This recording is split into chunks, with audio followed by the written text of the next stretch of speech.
আসসালামু আলাইকুম। আশা করি প্রত্যেকেই ভালো আছেন। মহান আল্লাহ তাআলার অশেষ রহমতে আমি তো অনেকটাই ভালো আছি। আজকে কথা বলার চেষ্টা করব ইনলাইন অডিটর। ইনলাইন অডিটরের কাজ কি? কি কাজ করবেন? সম্পূর্ণটা এই ভিডিওতে ক্লিয়ার করে দিব। সাথে আছে আমি মোহাম্মদ সবুজ ইসলাম। কথা না বাড়িয়ে চলুন শুরু করা যাক।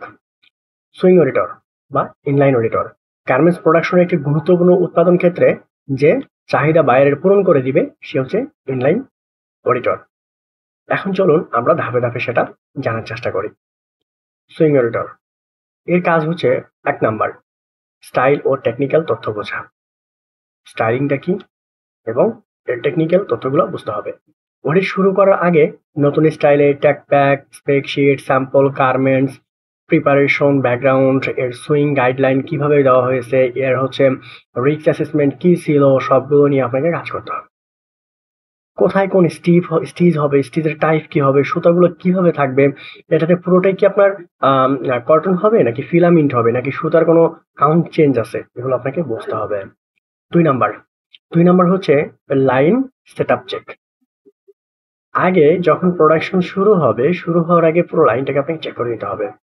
চেক করে নেওয়ার সময় অবশ্যই এখানে আপনাকে মেশিন অপারেটরের সিস্টেমেটিক ঠিক আছে কিনা, এই গার্মেন্টসটা স্টিচিং হওয়ার পর স্টিচ, নিডেল, এসপিআই জিনিসগুলো ঠিকঠাক আছে কিনা আপনাকে ভিজুয়াল চেক করতে হবে।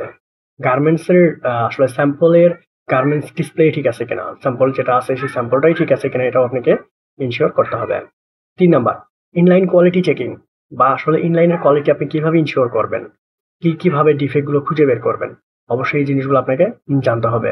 অপিনসিয়াম কেন হয়েছে, কিভাবে এটা সমাধান করবেন, এটা আপনাকে জানতে হবে।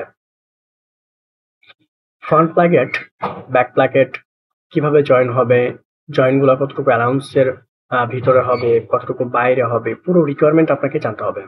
একটা স্টাইলিং যখন শুরু হবে সেই স্টাইলটা টার্ন টেবিল পর্যন্ত আসা পর্যন্ত আপনাকে রোমিং কিউ এর সাথে অ্যালাইন হয়ে কাজ করতে হবে। যে আপনি যদি দেখেন একজন একটা লাইন থেকে ২০০০ পিস গার্মেন্টস আউটপুট হয়ে গেছে, আপনি অডিট করার পর কোনো ফাইন্ডিংস পান নাই, বাট এটাতে স্টাইলিং মিস্টেক হয়ে গেছে আপনি জানেনই না, এরকমটা কখনো হওয়া যাবে না। আপনার কাজ থাকবে স্পেসিফিক, প্রত্যেকটা লাইনের গার্মেন্টস আপনি ১০ পিস করে হলেও চেক করবেন। তাহলে ১০ পিস চেক করলে কি হবে, আপনি পুরো ১০০০ পিস গার্মেন্টস এর ইনশিওর দিতে পারবেন। বাট আপনি যদি চেক না করেন তাহলে আপনি ইনশিওর দিতে পারবেন না। সুতরাং আপনাকে গার্মেন্টস চেক করতে হবে, আদারওয়াইজ কোনো অপশন আপনার হাতে নেই। অসংখ্য ধন্যবাদ সম্পূর্ণ ভিডিওটা মনোযোগ সহকারে দেখার জন্য। পরবর্তী কোনো ভিডিওতে আবারও দেখা হবে। সে পর্যন্ত সবাই ভালো থাকবেন এবং সুস্থ থাকবেন।